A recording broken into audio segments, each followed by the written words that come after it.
नमस्कार, मैं हूं मुस्कान ओझा और आप देख रहे हैं मनी 9। घर, हर आदमी का सपना होता है अपना घर।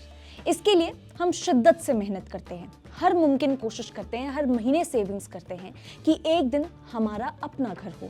लेकिन एक दिन फिर आप फ्लैट बुक कर लेते हैं। बिल्डर कहता है कि 2 साल में घर रेडी मिलेगा। आप ईएमआई भी दे रहे हैं, किराया भी भर रहे हैं, जो आप किराए वाले घर में अभी रह रहे हैं उसका किराया भी भरना है। 5 साल निकल जाते हैं और घर का जो नामो निशान है वो भी देखने को नहीं मिलता।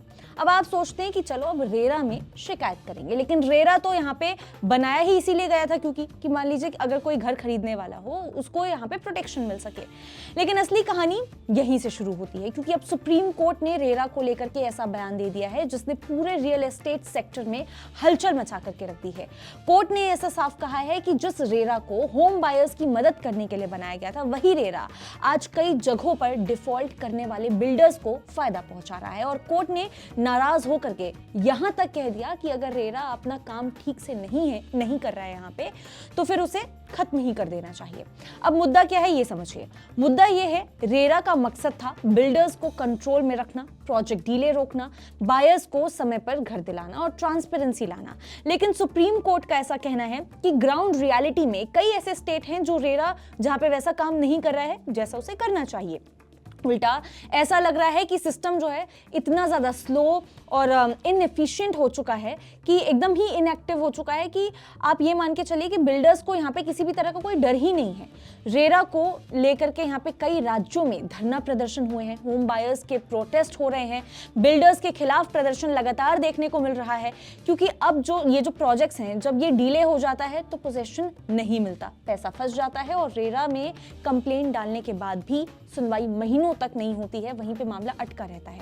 बायर्स के पास लास्ट ऑप्शन क्या है? यही बचता है कि भाई अब रेरा में कंप्लेन करो, और जब वहां पे भी कुछ नहीं मिलता है तो फिर अब ऑप्शन है कि भाई अब सड़क पे उतरना ही पड़ेगा, कोई दूसरा ऑप्शन नहीं है।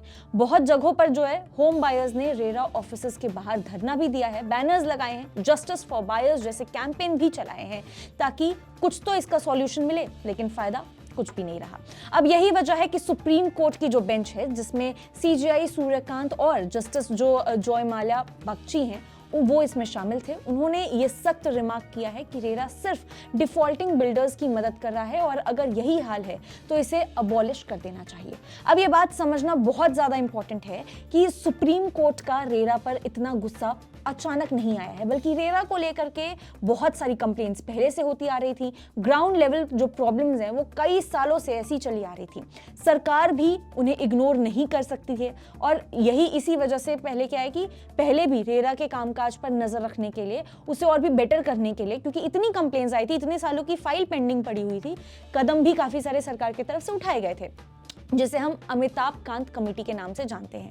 दरअसल अब क्या है, पहले अमिताभ कांत कमेटी, पहले ये समझ लेते हैं। अब देखिए, कई सालों से ऐसी कंप्लेन आ रही थी कि देखिए रेरा कानून तो बहुत अच्छा है लेकिन इंप्लीमेंटेशन कमजोर है। होम बायर्स की सबसे बड़ी समस्या यही है कि बिल्डर्स प्रोजेक्ट्स में डीले कर रहे हैं, जैसे वो पूरे के पूरे जो उनके पैसे हैं वो फंसे हुए हैं, और रेरा में शिकायत करने के बाद भी किसी भी तरह की कोई सुनवाई नहीं हो रही है। कई मामलों में फैसला जो है वो आने में बहुत ज्यादा समय लग जा रहा है। कई जगहों पे फैसला जो है वो अगर आ भी जाता है तब भी बिल्डर उस ऑर्डर को सीरियसली नहीं लेता है, यानी ऑर्डर तो पास होता है लेकिन एनफोर्समेंट कमजोर होती है। अब इसी गैप को समझने और रेरा सिस्टम में सुधार लाने के लिए सरकार ने एक हाई लेवल कमेटी बनाई, जिसकी चेयरमैनशिप जो है वो अमिताभ कांत, पूर्व सीईओ रह चुके हैं ये नीति आयोग के, उन्होंने यहाँ पे की।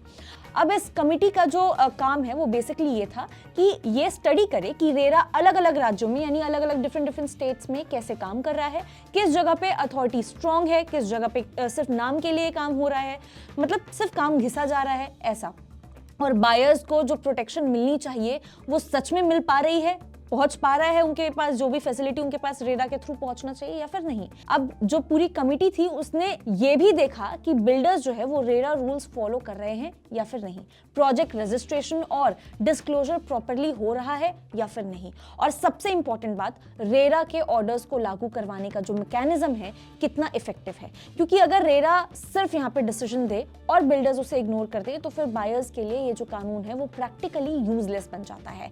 अब रिजल्ट में ये आया कि कई राज्यों के जो मामले हैं उसमें सुनवाई स्लो है, 1000 ऑफ कंप्लेंट्स पेंडिंग पड़ी हुई हैं, कई सालों से पेंडिंग पड़ी हुई हैं।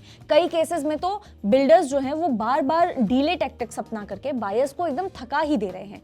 अब कमिटी ने सॉल्यूशन ये बताया कि रेरा को कोर्ट जैसी लंबी जो पूरा प्रोसीजर है, पूरा प्रोसेस है, कोर्ट जैसी लंबी प्रक्रिया की जगह फास्ट ट्रैक सिस्टम की तरह जो है वो चलना जरूरी है, ताकि सालों से जो पेंडिंग केसेस पड़े हुए हैं, ये पूरे मामले हैं जो उसमें जल्दी फैसला हो सके।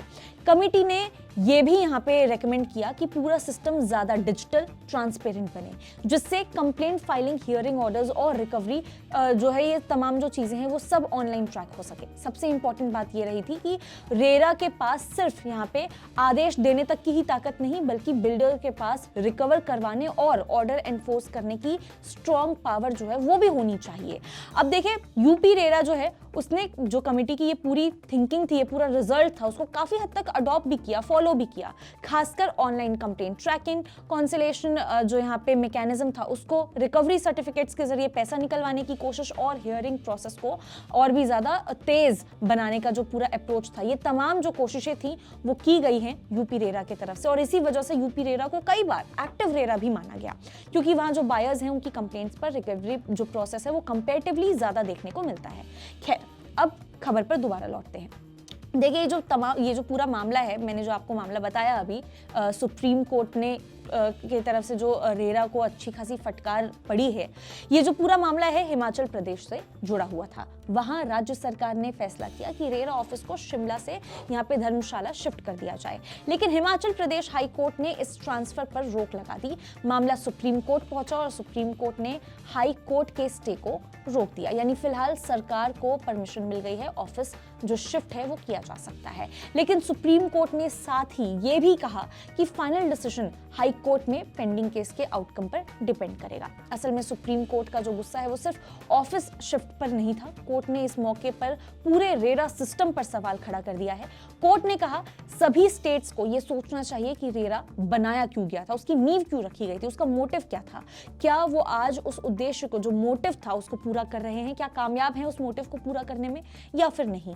यानी कि सुप्रीम कोर्ट ने साफ सिग्नल दे दिया है कि अगर रेरा सिर्फ एक नाम की अथॉरिटी है, बस इतना ही बनके वो रह गई कि बस एक नाम भर की एक बिल्डिंग है बस, तो होम बायर्स को अगर जस्टिस नहीं मिल रहा है, ऐसे केस में कानून का मतलब ही क्या रह जाएगा, अगर होम बायर्स को उनके हक की चीज ही नहीं मिल पा रही है। तो मतलब साफ है, रेरा का जो पर्पस है वो बायर्स को बचाना था। लेकिन अगर सिस्टम उल्टा, जो बिल्डर्स हैं उनसे बिल्डर्स फ्रेंडली बन जाता है और जो बायर्स हैं उनके फेवर में कोई कदम ऐसे नहीं उठाया जा रहा है, तो सुप्रीम कोर्ट अब इसे लेकर के काफी ज्यादा सीरियस नजर आ रही है और आने वाले समय में रेरा अथॉरिटीज और स्टेट गवर्नमेंट्स जो हैं उस पर प्रेशर भी बढ़ता हुआ नजर आ सकता है। बाकी आप इस बारे में क्या सोचते हैं, क्या कुछ हैं आपके थॉट्स, आप कमेंट करके हमें जरूर बता सकते हैं। तब तक के लिए देखते रहिए मनी9।